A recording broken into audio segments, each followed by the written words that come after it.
Welcome, everybody, to the Resident and Family Support Council meeting that we hold on the second and the fourth Tuesday of every month at 3 o'clock. And the same link that brought you to today's meeting is the link that will bring you to all of our meetings. So we want to make sure that everybody's fully aware that they can share that link with other people if they would like. And then feel free to invite other people to attend this meeting. We've been having right now, I think we probably have almost 50 topics on our YouTube page, which if you were reading those beginning slides, we have the YouTube, we record each of these meetings and we put them on YouTube. So you can access these meetings at every time. And we're seeing that many of these topics might not be important to you right now, but as you go down the line, it's something that you might want more information on. And we're getting a lot of compliments from people about accessing these videos so that they can look at them in the future to be able to help guide them and empower them as they're going down their long-term care journey. And that's the purpose of what these meetings is all about. We want to make sure that people have the information that they need in order to be able to navigate this long-term care process in a much better manner for themselves, for their loved ones, for neighbors, for friends, so that we can know that we are doing right by those that we care for and for ourselves. And we welcome everybody to attend these meetings, but these meetings are geared specifically for residents and for family members. So know that. We're really looking forward to today's topic. We're going to be talking about good reads and good listens. So we're going to be talking about some podcasts and some books that you might be interested in reading as well. We went through the work group to get these different resources. And so different people will be sharing why they picked these books or these podcasts to present today at this meeting. But before I do that, I do want to make sure that I let everybody know, like I said, these meetings are recorded. We also will be putting the slides for this, as well as we have two resource pages that will have the books on one page and the podcasts on another page. And those will be put on the Illinois Ombudsman page, which I believe Stephen is always working behind the scenes and putting the links for us in the background, which I believe that Stephen will be putting that link for everybody in the chat as well.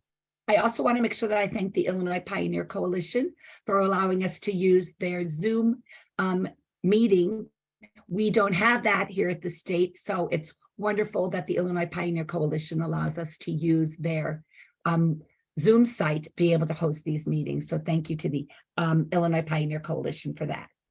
So what I'm going to do right now is we do have some slides for today's meeting. And so I want to share those slides just to kind of help guide through the meeting for today.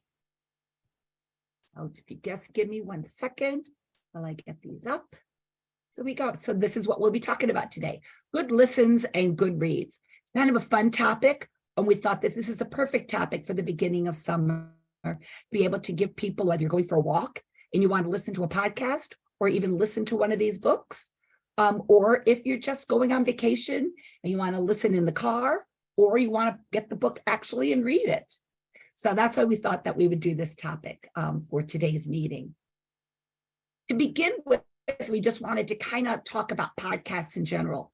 Not everybody may be used to listening to podcasts. And I know it's something that I actually really do enjoy doing when I'm in the car or when I'm going out for a walk.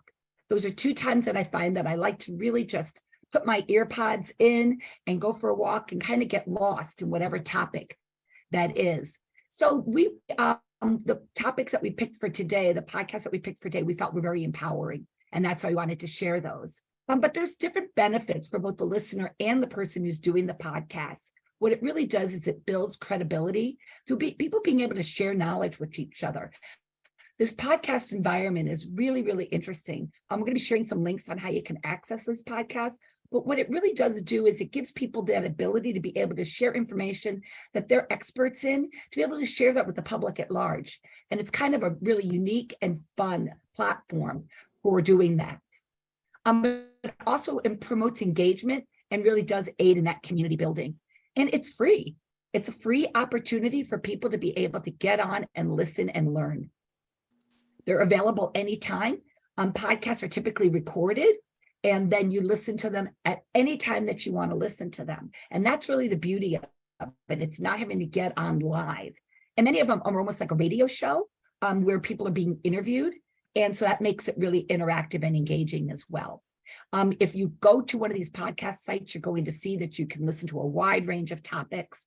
For today's meeting, I actually Googled long-term care, and a lot of topics come up, anywhere from long-term care insurance to being empowered in long-term care to how to select a long-term care facility. So there's a lot of really great resources out there.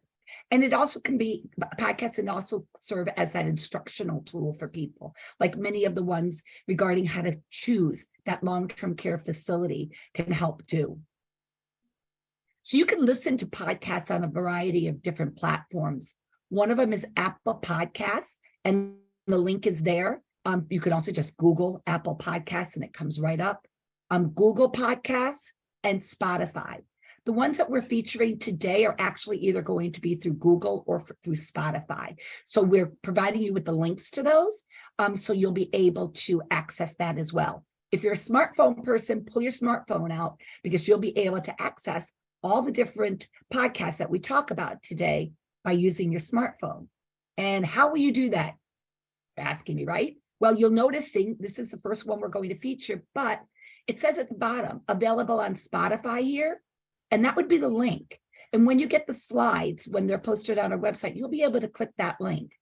But since you don't have the slides in front of you right now, and some of you might be curious, there's this, a QR code over to the side in the white area, the black and white object there. That's a QR code. And you can hold your smartphone up to that with the in camera mode.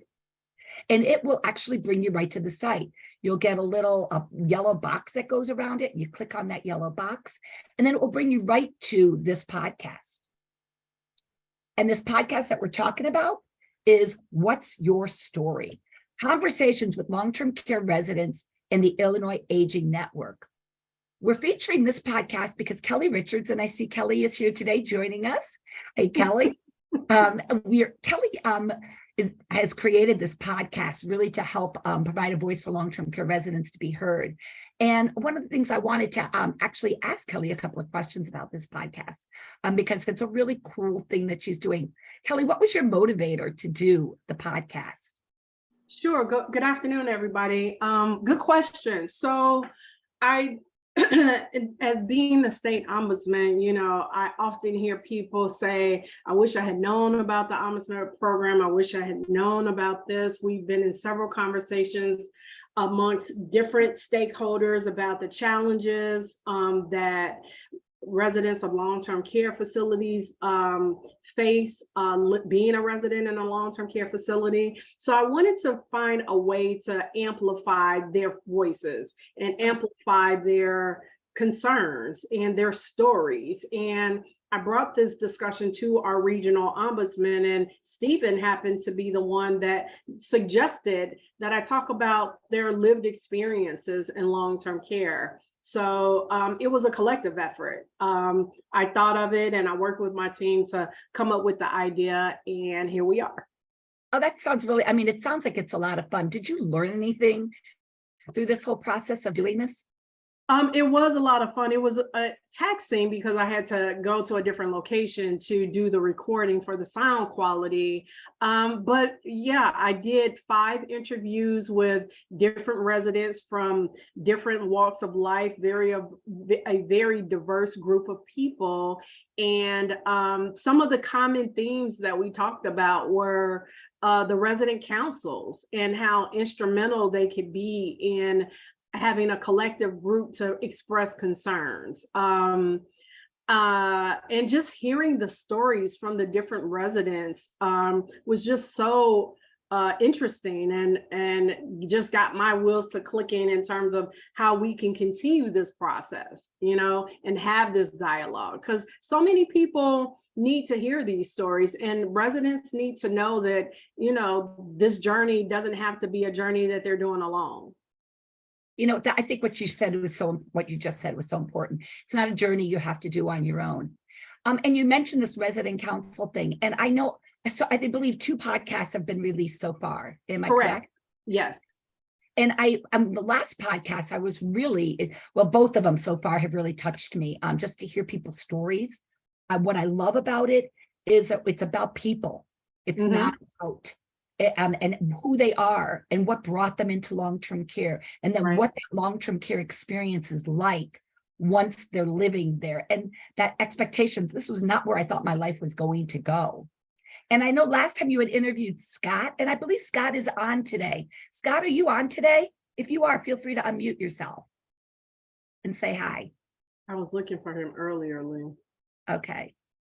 I don't know if he's on or not, but I know, I believe also maybe Mary is also on as well. But I know when you interviewed Scott, and Scott, if you're on, please feel free to interrupt me. He's a resident council president. Yes, he is. And what a great opportunity then it was to talk to the audience even about what a resident council really is. And I found that very helpful to be able to hear exactly what a resident council is. So I want to encourage people to please go and listen to these podcasts, because not only you're going to hear people's stories, it also there's some learning opportunities in there as well. And I believe they're only like tops a half hour. They're very Yeah. quick, very quick. Which Yeah, again, I think the majority of them are between like 15, 20 minutes. We didn't go longer than that. Maybe teetering on 30, just because, as we know, for those that have listened to podcasts, you can lose interest really quick, Mhm. depending on what you're doing. And like you had mentioned, Lee, I listen to podcasts too when I'm driving or when I'm walking, but everybody doesn't have the benefit of doing that. So just wanted to make it where we could keep the folks' interest and, have a quick conversation. Not quick that I'm just running through it, but just one where we can cover some significant parts of their lives in a short period of time. And I know I've actually listened to both of them, I think, when I was doing some chores around my house. It's like that perfect opportunity when you're doing laundry or, you're doing the dishes, to turn that on and just kind of get your mind lost in something when you're doing a job that you don't necessarily want to be doing. So I have found that very helpful for myself. So I want to thank you, Kelly, for doing this for all of us to be able to hear and personalize these experiences. And I don't know, Scott or Mary, are you on? I don't see them. I am. I'm on. It's Oh, Mary. Oh, okay, yay. Mary. Hey, Mary. Mary, do Hey. you mind me asking you a couple of questions about what the podcast meant for you? Feel free. Yeah, so how did it feel, first of all, to get that phone call from Kelly saying that she wanted to interview you for a podcast? Surprising.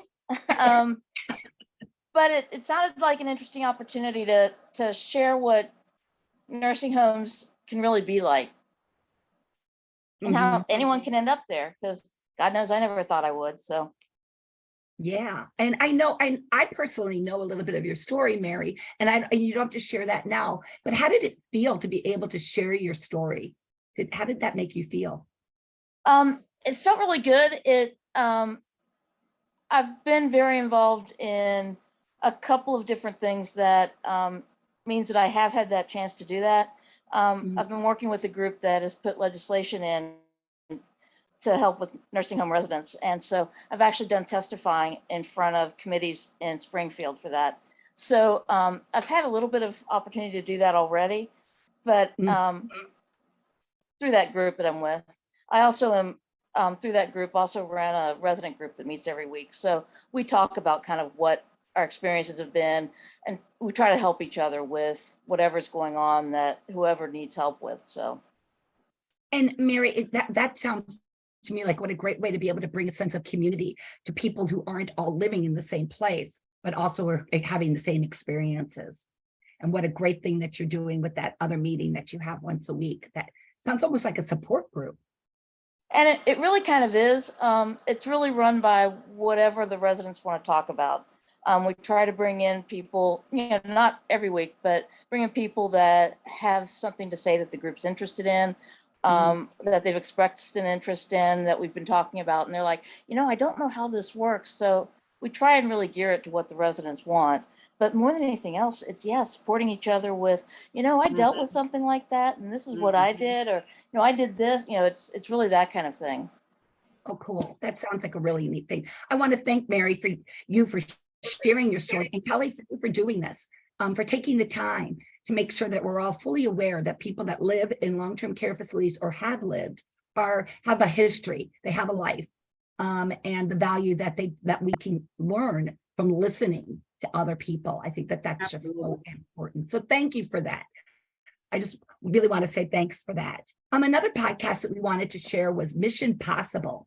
And this actually is a podcast that was put together by, there's a group called the Centers for Innovation. It's the Greenhouse Project and the Pioneer Network. We've talked about them previously. They're a person-centered advocacy organizations that have actually come together. So they are doing this in conjunction with the Consumer Voice, which is a group that really, it's a lot of ombudsmen are members of this group. There is the consumer voice side of it for consumers to really be their voices to, again, that word amplify, that's so true when it comes to podcast opportunities. And then the AMDA, the American Medical Directors Association. So that's all put together by them. And what this podcast is about really talking about the problems that occur in long-term care, where it's broken, and then talking about barriers and how we can improve this. These podcasts, because the entities that are doing it are very involved in legislative initiatives. So this is a very interesting podcast. And what it does actually help do is provide some, some hope that things are going to change, because I know many of us feel, particularly through the pandemic, that long-term care was just broken and it needed a lot of fixing. And so this podcast, Mission Possible, gives that hope, that direction, that motive for what's going on. And many times at the end of it, they do provide opportunities that those of us as a layman can be involved in, whether we can reach out legislatively, resources for materials to help us better understand or better advocate. So it's kind of a cool podcast. And again, the QR code is over here so you can access that directly. And we will have the link will be on a resource page that we will be sharing on our website as well. The other podcast that I wanted to share was Pursuing Quality Long-Term Care. And this is actually done by that same group, the Consumer Voice, the National Consumer Voice for Quality Care. And this one is really talking about really focusing in on that good care that everybody deserves to have. And what they do in this production of this podcast is they usually bring together a panel of people to be able to talk about things that are important for those that live in long-term care, and then strategies that you can use to be able to pursue that quality of life and quality of care. It's very interesting because, again, this is a national organization. So they're bringing in from various states, different things that are happening. So it can be very enlightening for people to listen to this one as well. Another podcast that I wanted to share was Age Guide's perspective on the aging journey. And Age Guide is actually an area agency on aging. For those of you who don't know what an area agency on aging is, they're located throughout the state. They focus in on every community in Illinois on aging services, on anywhere from Meals on Wheels programs all the way through the Ombudsman program. So they might house the organizations. So they're working with people in long-term care facilities, as well as those who live in the community. And so what they are doing with this podcast is similar to what Kelly did with the podcast for the Ombudsman, this perspective on the aging journey. What they've done is they have featured various residents who have lived in long-term care. And they featured what their lives were actually just who they are. It really just focuses more in on who people are and people being able to share their stories. If the individual does live in a long-term care facility, they have not focused in on what that journey looked like, really just on who the individual was.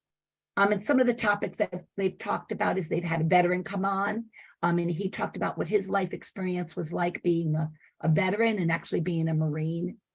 They had a female who also in the services. This was for Women Empowerment Month, who really did break that glass ceiling. And she was a lady who really just rocked it throughout her life. And she was a very, very empowered woman who had many leadership roles in the various entities and jobs that she did. Really interesting individual to be able to hear her story.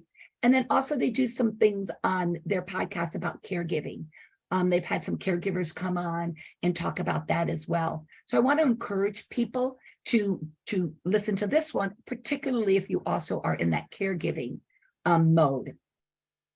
Because we all know that when you're a caregiver, you really do need support. And sometimes you can get that support through some of these podcasts. So now what we wanted to do was move into the good reads portion of our of this talk today. And unless Stephen, are there any questions in the chat regarding any of the podcasts? I haven't seen any questions, but I have been posting the links from the slides. Oh, wonderful. The chat. So if you want to see something but you're not able to use the QR codes, you can click on the links in the chat. Great. Thank you. Thank you for that. Really do appreciate that. So I wanted to go into the good reads portion then of our talk today. One of the things we know that getting to a library sometimes can be very difficult for people, or we might have lost our ability to be able to read, and that could happen either because of poor vision or because of concentration ability. And there is a program out there that the Library of Congress actually has. They have a talking book and braille book program. And this is a really, really great resource. It's completely free. And what you do is you complete this application. And the application, the link is there. And again, the QR code is there that you will be able to, that you can access. And you get this machine and you can see a picture of what the machine looks like over to your right. It's a very simplified machine, so people that have poor vision can use it. And it's pretty graphic. So even if you've got some cognitive issues, it makes it easier to use for people. I've actually, in my past, I've encouraged a lot of people to get access to these machines because sometimes when somebody's experiencing dementia, they can't, that concentration ability to be able to look at the words on a page can get very difficult, but listening can work very well.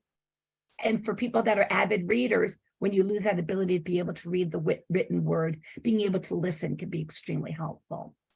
And so what you have to do is you have to complete this application. It's a very, very easy application.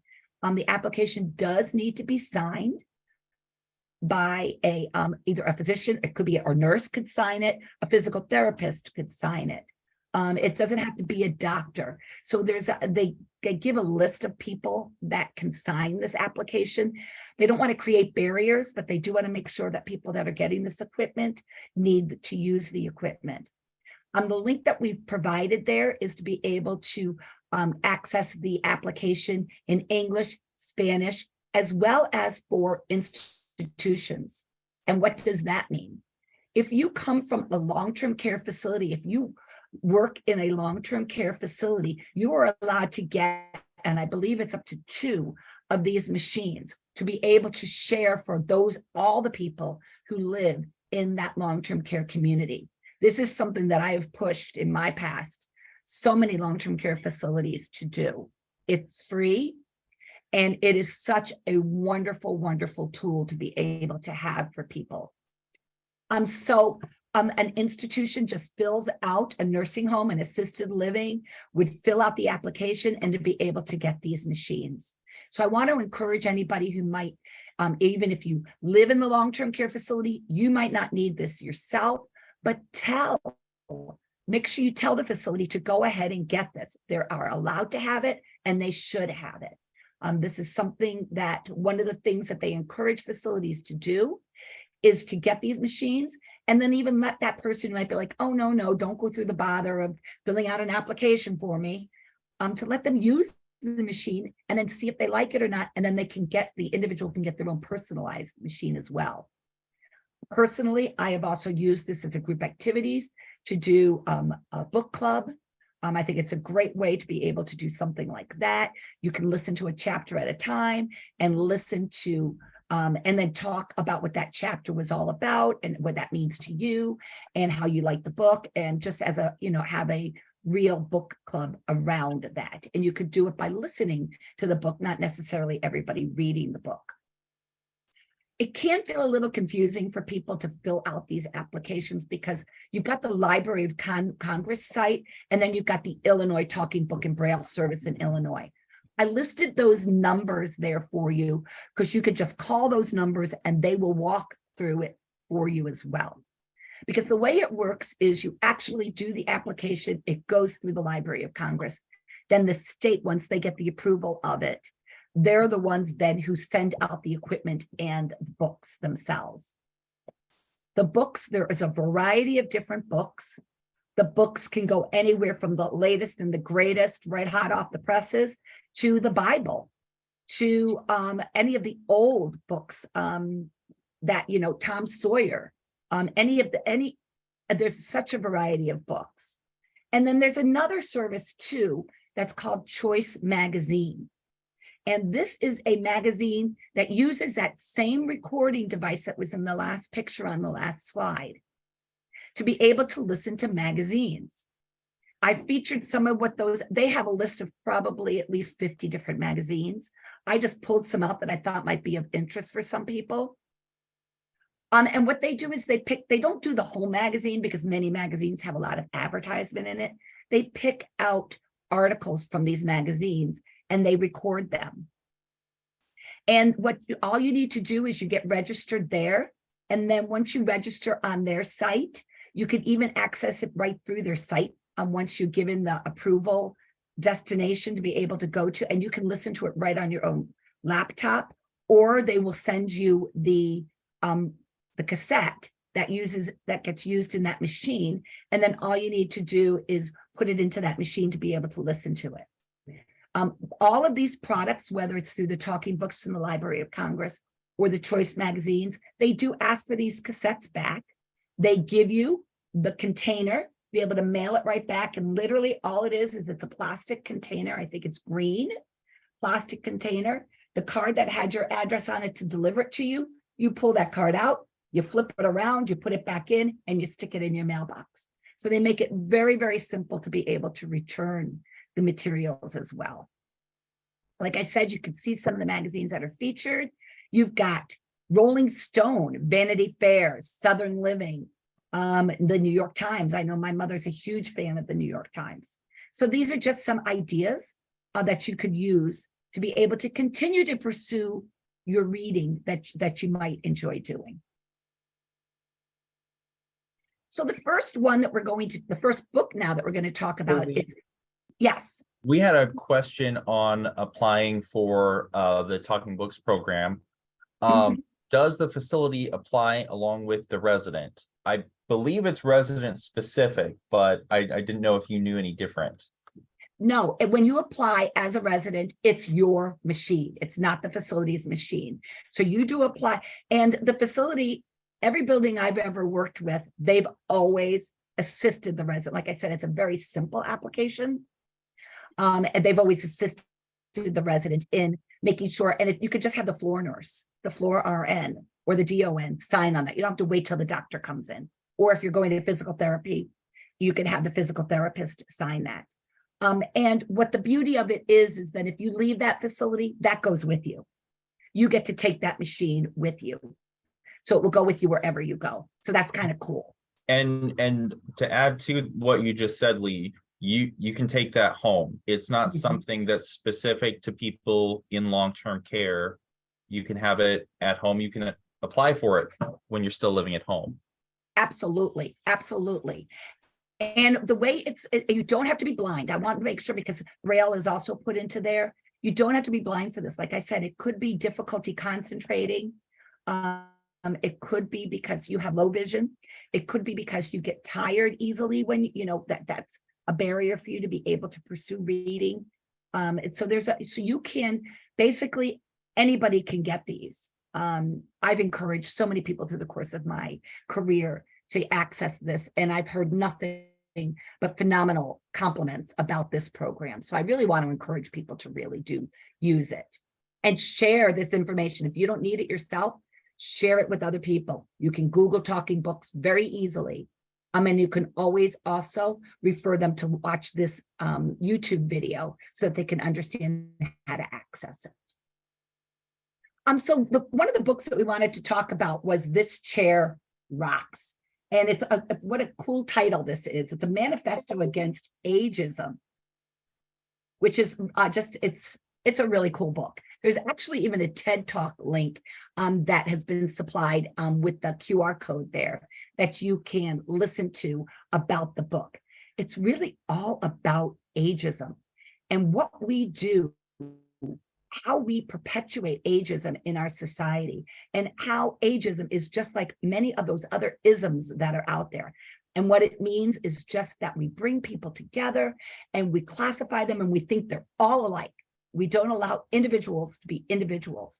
We think that everybody who lives in a nursing home is all the same age, as the author puts it, and that is old. She also says how we also attribute so many things in our lives to as we get old. And she says, I have one bad knee, and I used to say, well, I'm getting so old, my knee's hurting me now. She goes, but then I got a good knee, and that good knee is just as old as the bad knee. So I've got to stop blaming it on being old. I've got to just start embracing life as I am and really make sure that I don't perpetuate ageism myself as I'm getting older. The author is just a really cool individual. She's been a person who has received a lot of literary awards. And she really wants people to get into this action of fighting against ageism. She really tries to call people to action through the course of this book. So go ahead, Stephen. So Lee, I gotta say, if you're living in long-term care, encourage your staff to watch the TED Talk. Mm-hmm.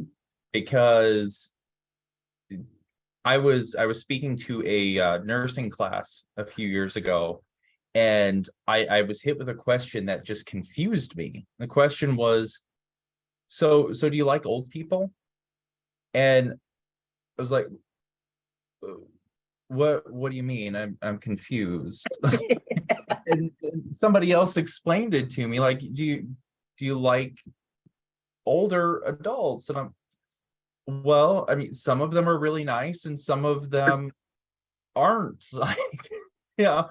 And just I realized that these nursing students didn't understand. They were looking at old people, they're just all old. That's it. That's their defining feature, and not recognizing them as individuals. So true. Even though they are going into care for older adults. So encourage your staff to listen to the TED Talk. Yeah, it's a really great. And one of the things that I want to add is Sue. Sue is on the call, I believe, today. We did, through the Illinois Pioneer Coalition, the Illinois Pioneer Coalition actually did a session on ageism and ableism. And Sue was one of the panel members for this talk. And Sue, I don't know if you just want to give your 2 cents about ageism here. Actually, it was a fabulous experience, and just preparing for it, I learned so much.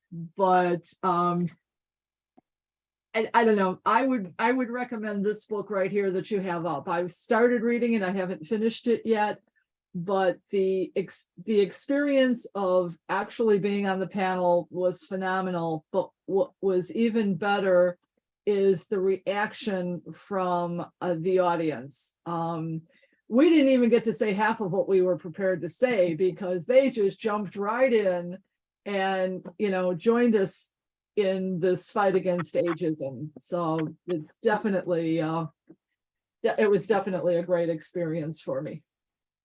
I love that, Sue. I really do. And that, like you said, this is a great book for people to be able to understand. And it's something that we almost should give as gifts to everybody who works in long-term care when they start working in long-term care, because what's one of the things that happens is people get treated differently when they have that ages, they're getting older, as well as has a disability on top of it. And that can really feel very personal, because people are not treating them like that person anymore. And that can be really, really frustrating for individuals. So I want to encourage people, go for it, read this book. It can really, really be a helpful book. One of the things that the author really says is that we really age at different rates, physically, cognitively, emotionally. And it's about changing the stigma of being too old for something. I've learned the most of what I knew about the aging process was wrong. She really takes a lot of these things that people feel are the truths, and she debunks them, which is a really, really cool thing, because she's, you know, there's so much products around anti-ageism. When I did the Google for the podcast, there are so many podcasts about how to keep from looking old, how to keep from acting old, how to keep from all these ageism topics. And I was really kind of appalled, to be perfectly honest with you, that there's so many people out there that are not embracing this life experience and getting older. Instead, they're trying to stop it from being able to be the person that we need to be as we go through our journey of life. So I want to encourage people to actually, Lee, just to jump on that, I was reading a book that actually printed out, you know, had the picture of a page in a ladies magazine that was talking about exactly what you were talking about. What blew me away, it was from 1925. So we've been dealing with this a long time. Yep. And they said that we start encouraging it in kids almost from the age of like 6 months old. We start all these isms in our lives, the kids start to pick up on them from about Absolutely. 6 months old on. And this is one of those that we do and that we perpetuate in society. So thank you. Thank you. The next book that we wanted to talk about, oh, I'm sorry, did somebody have something they wanted to say? Lee, it's Scott Mitchell. I'm finally on the call. Oh, Scott, we're so glad you were able to join us. Thank you. Scott is the gentleman who was actually on the most current podcast that Kelly Richards released last Monday, Scott. So I just thank you so much for joining us. Did you just want to share with us quickly what the experience meant to you? Oh, yes, thank you. And I apologize for being late. I had difficulties with my phone. That's okay. Yes, so I thank Kelly for letting me express myself on this podcast. And we went through a little bit about my early life, but really mostly about my life here in the long-term care nursing home. And I have let my friends and family listen to it, and I've had nothing but positive reviews about it. It let a little bit, there was a little bit of insight into life here by me telling about my experience here in the nursing home.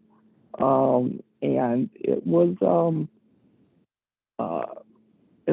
rewarding, actually. I was never asked about until then about how I felt about living here and how hard it was to really acclimate to the settings and surroundings. It took years, it really did. But I adjusted finally, and I, I've been rewarded with I'm re-elected as the resident council president. So I'm currently the resident council president, and I'm happy about that, trying to make positive changes for the residents here. It's not always easy, but there's things to be be done, and I'm trying to get them done. But yeah, the podcast was really rewarding. And Scott, I have to say, one of the things that hit me when I listened to your podcast was when you talked about the day you moved in and what that felt like. And everybody was great to you. The nurse was there to greet you. The CNA was there to greet you. But one of the comments you said is, I can't believe I'm living in a nursing home. I can't believe I have to do it. And that just hit me. I think so many people would just feel that way. It's typically not part of a life plan. And so when you have to have that happen, it just caught me the way you said it and with the emotion that you said it. So I want to thank you for sharing your experience, because I think that's so helpful for people to hear. Sure. So thank you. Thank you very much. And congrats on being the president for the resident council. Congrats on that one. Thank you. So the next book that we wanted to talk about, and I know I'm going to say this wrong, so Karen, you're going to have to correct me. Okay. Is it Ikikiga? No, it's Ikigai. Ikigai. And Ikigai is in the Japanese character language, which uses symbols, is the symbol of life combined with a word meaning to be worthwhile. So I think the concept of Ikigai is living a full and meaningful life. And I picked this book because I'm always interested in the idea of longevity. And in this certain part of Japan and Okinawa, they have an unusually high number of centenarians. And there were these two guys that were not Japanese, but they, were in Japan. They met each other and they realized they had this shared interest. And so they did research, and it led to the development of this book. And this book has a number of, I would say, related followers who talk about the concepts of living a happy life. And they've, taken all the information from their interviews, and they cover a wide variety of topics. They cover physical activity, nutrition, social connectedness, just all sorts of different messages. And a lot of them are very common sense and practical in nature, but sometimes we get too busy in our lives and we kind of forget the fundamental truths that we all know to, living our best possible life. And that's what we all want to do. We all want to be the best that we can be. And I think what you said there, Karen, is that, as I looked at this book, it's not this key, the rules, according to the Ikigai, is not, they're not like these overwhelming, where you've got these overwhelming rules. One of them was stay active, take it slow, don't fill your stomach. Another one is simply to smile. And that's a message I've learned in a totally different context. Like one of the things when I first started working and I went into court, one of the things that I was told was to practice, your presentation, looking at yourself in a mirror. And they said, to stay calm, smile, because it makes you feel happy, and it relaxes the muscles in your face. So, that's just a simple message from this. And like what happens when you smile, people smile back. Yeah, absolutely. And another one was surround yourselves with good friends. I thought that was, so key. That friends are one of the best medicines we can have. And, do that, pursue those friendships, bring people important into your life and keep them there.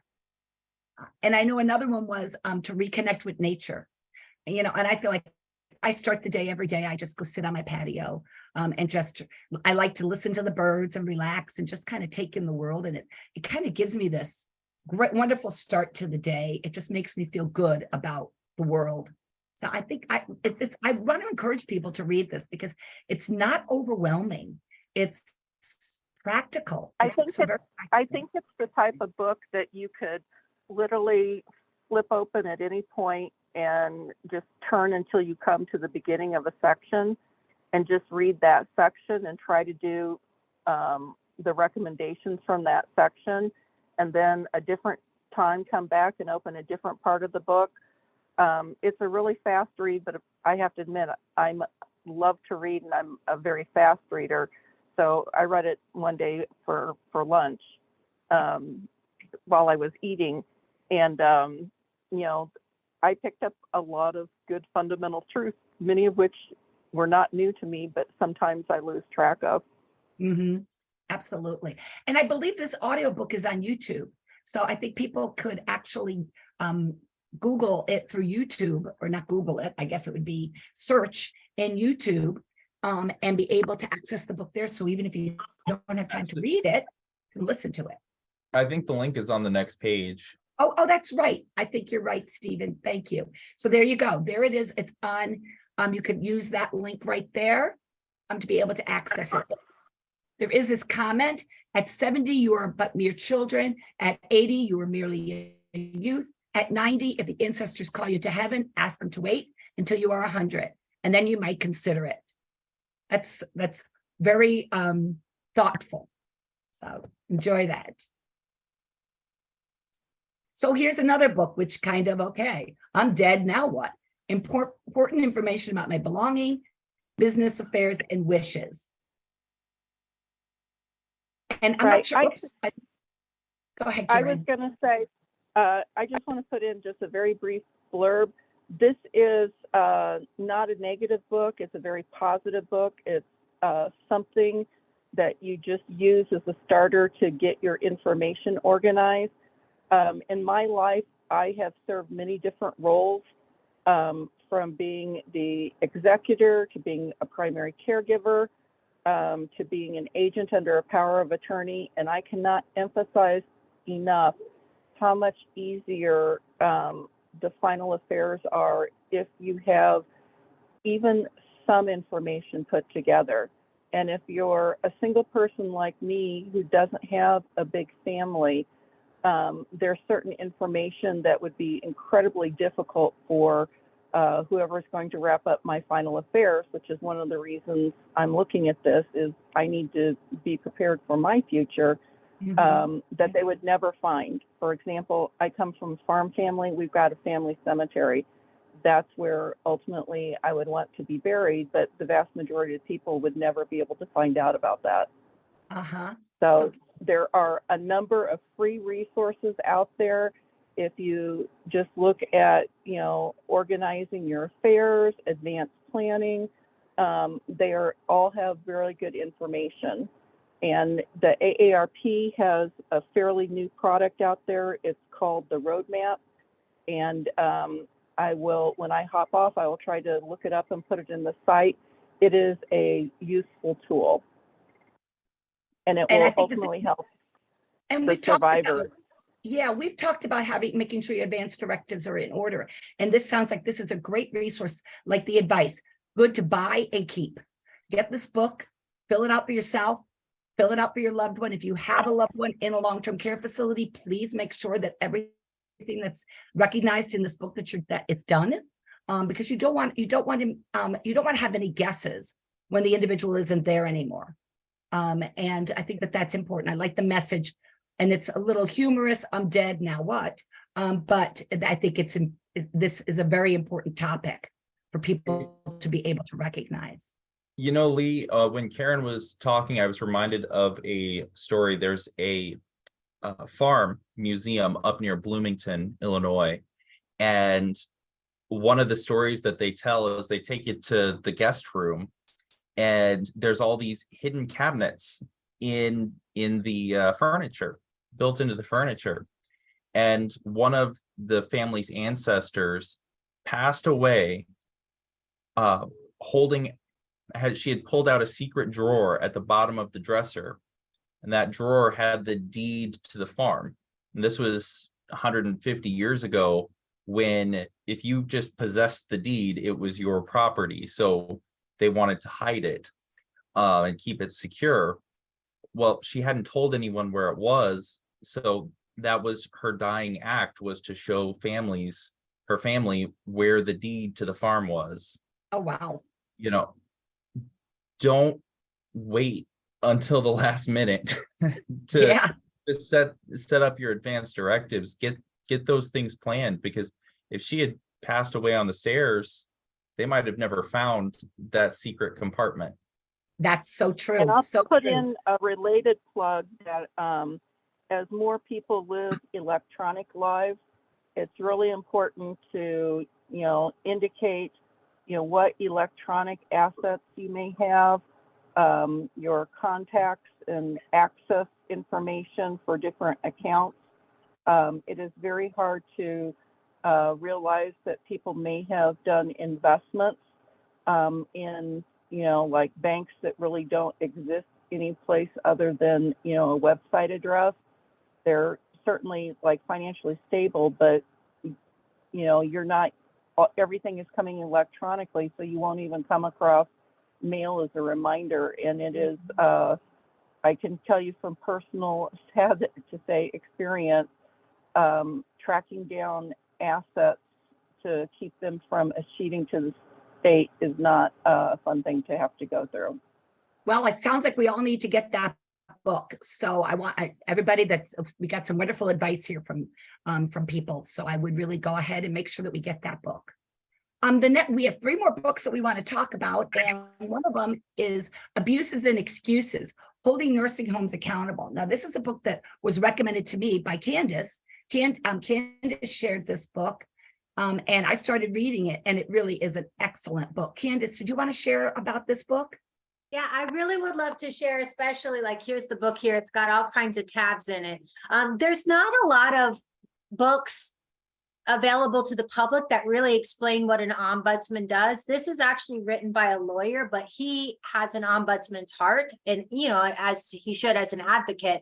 So this comes from a really well-researched place. It's very engaging. On almost every page, you'll see something that's like a myth versus a fact. It tells you what we think is true versus what is true. So, there's all kinds of information in here that comes in small bite-sized pieces. In fact, I liked this book so much that I connected with the author on LinkedIn, and he sent me 18 copies. So if there are any ROs on the call, he asked me, hey, how many copies do you want? I said 18 for my fellow ROs, and I've been trying to bring them to y'all for a year. And in July, I will bring them. I have a whole box in my office because I think this is great for any new ombudsman as well. Just some things that people may not know. I come from the nursing home side of things, so I know what an arbitration contract is. And I know that I felt unethical when I asked residents to sign them. This book talks about what to do and how to navigate the arbitration contracts. It gives in-depth information. So it's not just about pressure sores, falls, medication errors, and types of abuse and neglect. It gives pictures, not pictures, graphic pictures of what a pressure sore is, medical information about pressure sores, what constitutes a fall, what is a medication error, like all of these things that you don't know until it's too late and you need to know. So it's just great to know in advance. Another thing I really liked about this book is it talks about how to interpret, care, compare star rating systems, as well as how to navigate the star rating system. So there's actually pictures in the book, like screenshots. So if you've never navigated the CMS Care Compare site, it shows you how to do that, which I think is extremely helpful for my families. And that Care Compare is people can use to help make their long-term care choice.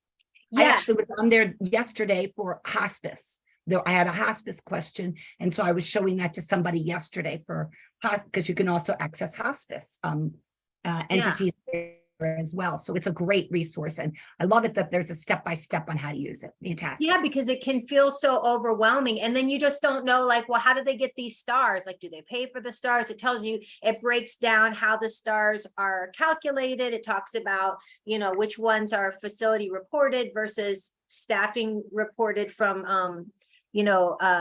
outside sources like a payroll-based journal.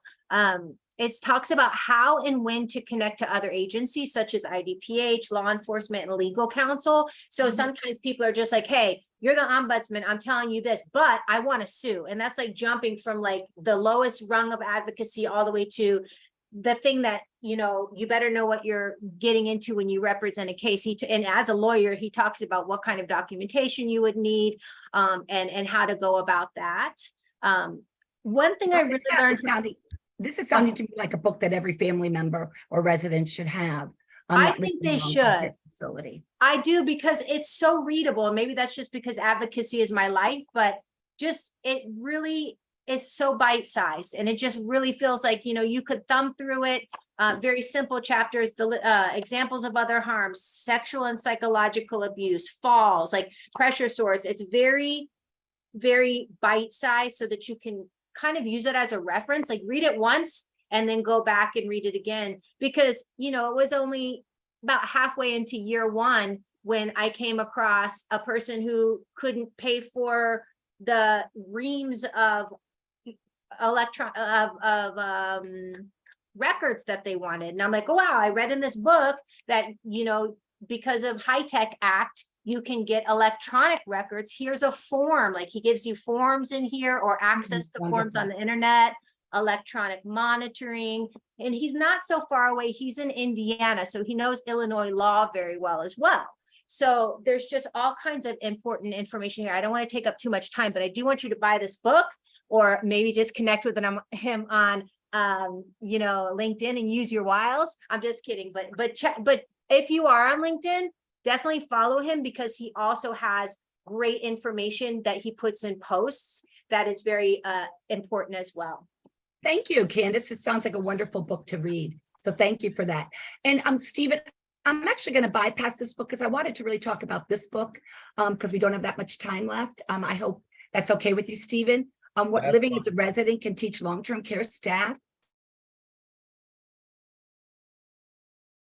Stephen, did we lose you? Yeah. So what living as long-term care resident can teach long-term care staff. This is a fantastic book, and I think Leslie is on. She's the author of the book. This is a great one if you are really. This is great for long-term care staff to read and try to learn some empathy. Maybe we could have Leslie just share with us what the book is about. Yeah. Hi, thank you. Leslie, could you share? Yeah, thanks for having me. So this book is about an experience that I did with my staff where I invited them to move in and live like dependent residents in the nursing home as a way to teach them empathy. People ask me all the time, can you teach empathy? And I really believe that you can. I think that everybody has the ability to be empathetic, but until you're really in the shoes of a person living in long-term care, you don't know what it's like for them. As professionals, you know, we think we are good decision makers sometimes for people that we feel are dependent on us, that we feel like that we know what's best. We really don't know what's best until we know what that person is really going through. And so for me, it was just really important for the staff to learn that. And so this book is really about all the lessons that we learned through the staff participating in this. Some staff live there for 3 days, some staff live there for 12 days, and it's all about what it was that they went through.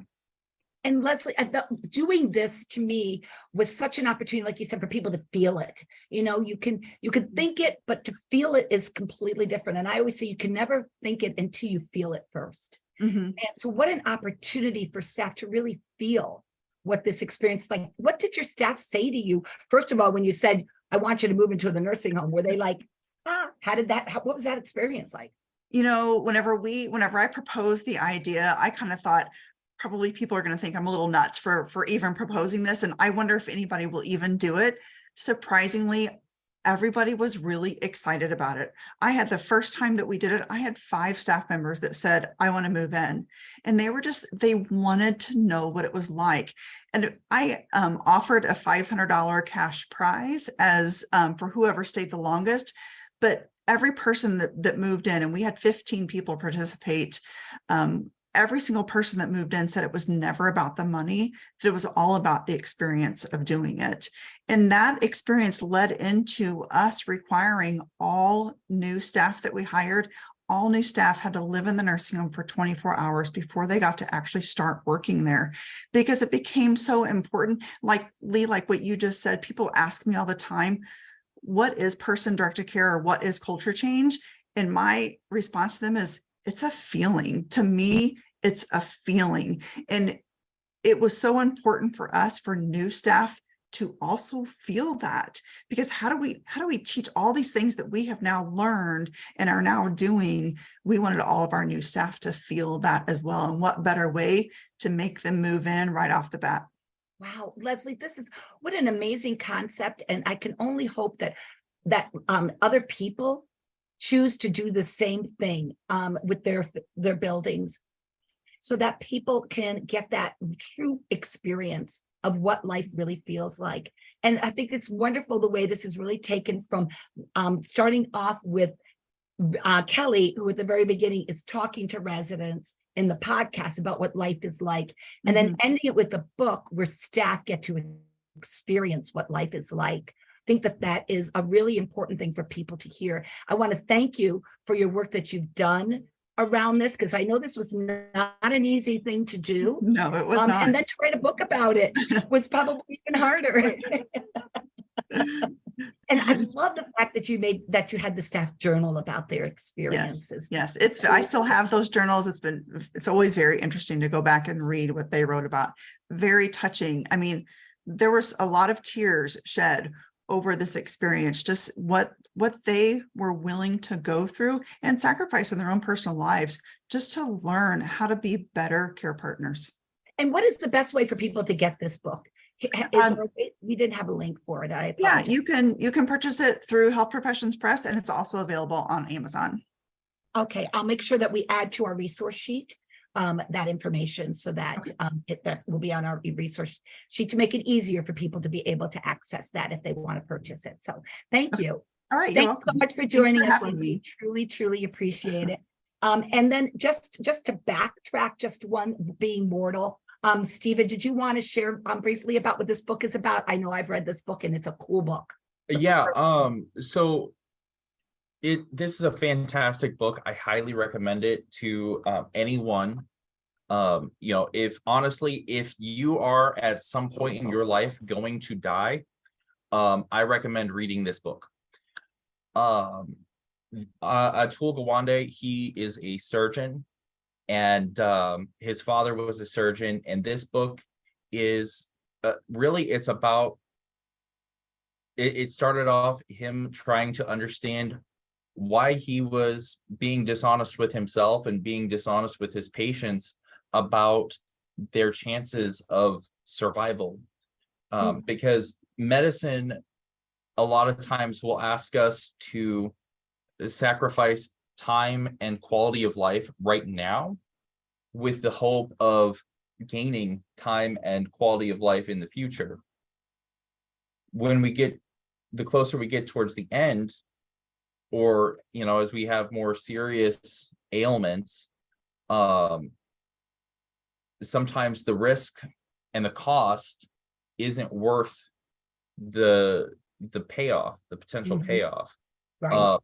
This started off, he was brought in to help treat a woman from her thyroid cancer. Meanwhile, she also had stage 4 lung cancer. They didn't find the stage 4 lung cancer until the 9th month of her pregnancy. And she had to give birth with a collapsed lung. Because they couldn't do a C-section because the cancer was just too much to do a C-section. And when he was brought in, after she'd given birth, he had the audacity, and he points this out. There's a Frontline video as well. It's about an hour long. It's fantastic. He points out that he said, maybe this treatment for the thyroid cancer will help with the lung cancer too.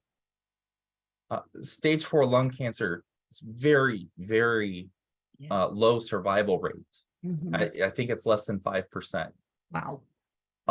So, the fact that they were treating her is, in the first place, is surprising.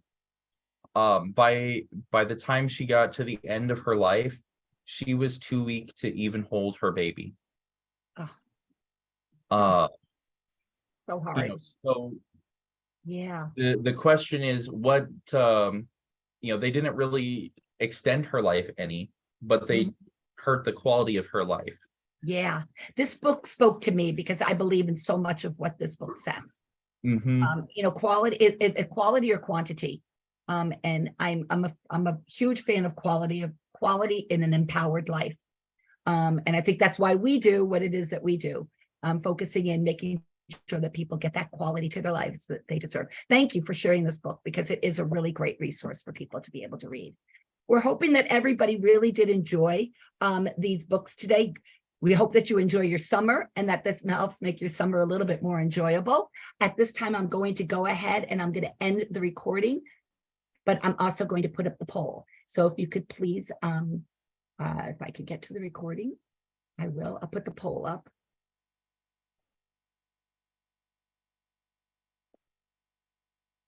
And let me stop my share and then I can end the recording.